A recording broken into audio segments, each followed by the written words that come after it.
You want to know how to ruin a criminal enterprise and send 500 entitled weekend yogis running for their Teslas? Easy. Just unleash 40,000 angry bees and a lifetime's worth of righteous fury.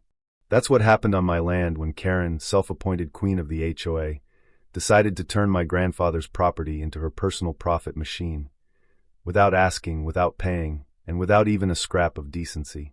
She made $25,000 off my land in one weekend by charging $50 a head for what she called a community wellness retreat.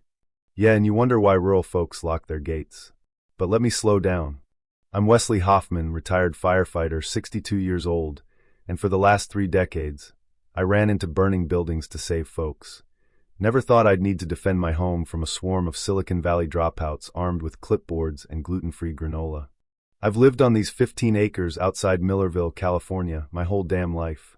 Granddad bought it in '52, back when cattle outnumbered Teslas and folks still waved from their porches. 3 years back, my Sharon passed away. 43 years married, and just like that, poof, gone. The fire pension kept the lights on, but my knee went out a while ago, so there's no more ladder climbing, just beekeeping. Sharon used to say, "Wes, help your neighbors, they'll help you."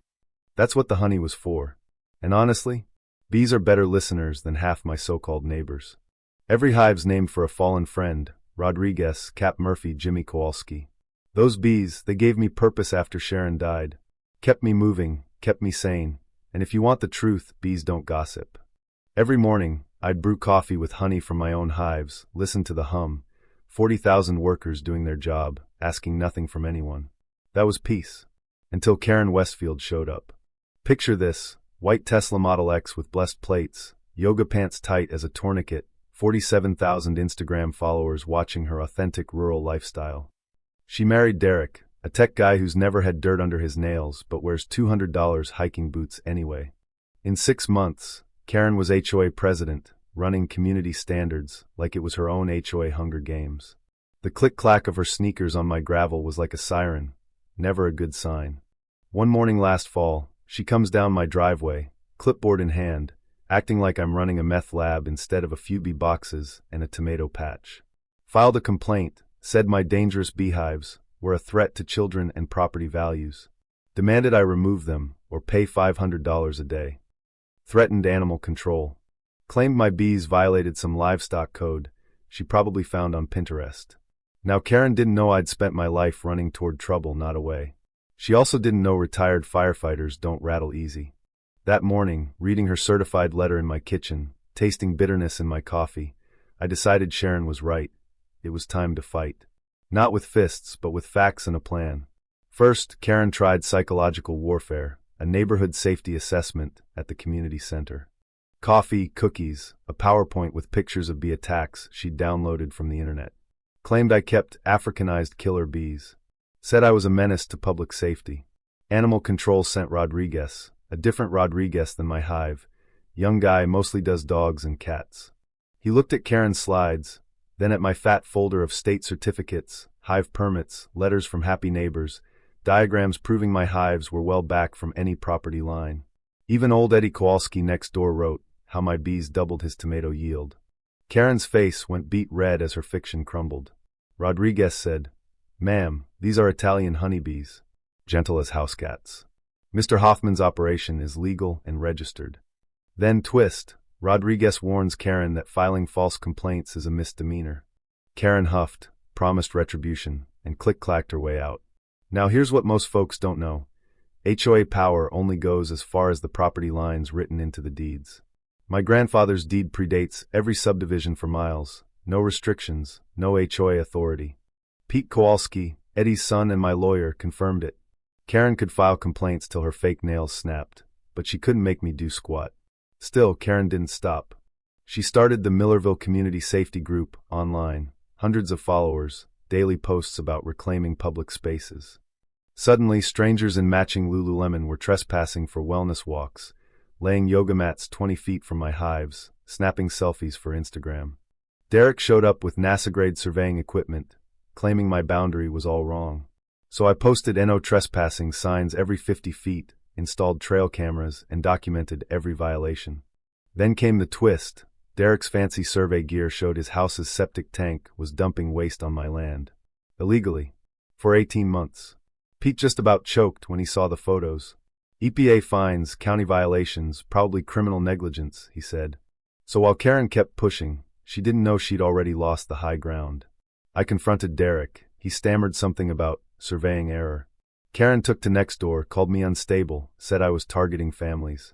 Thing is, the more desperate people get, the more mistakes they make. I kept building my file, photos, GPS logs, tire tracks, yoga mats left behind. Every morning, the evidence grew.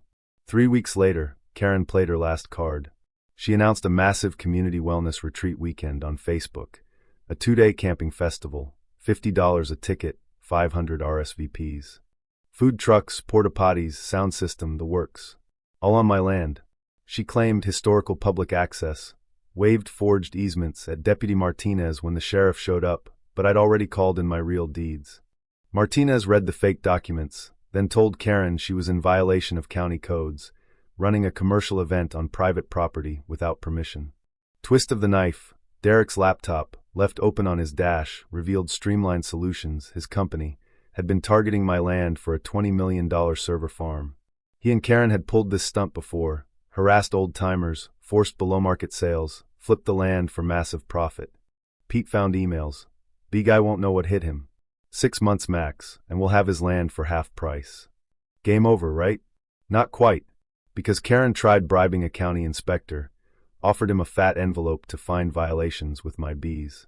What she didn't know was Eddie, my neighbor, recorded the whole thing.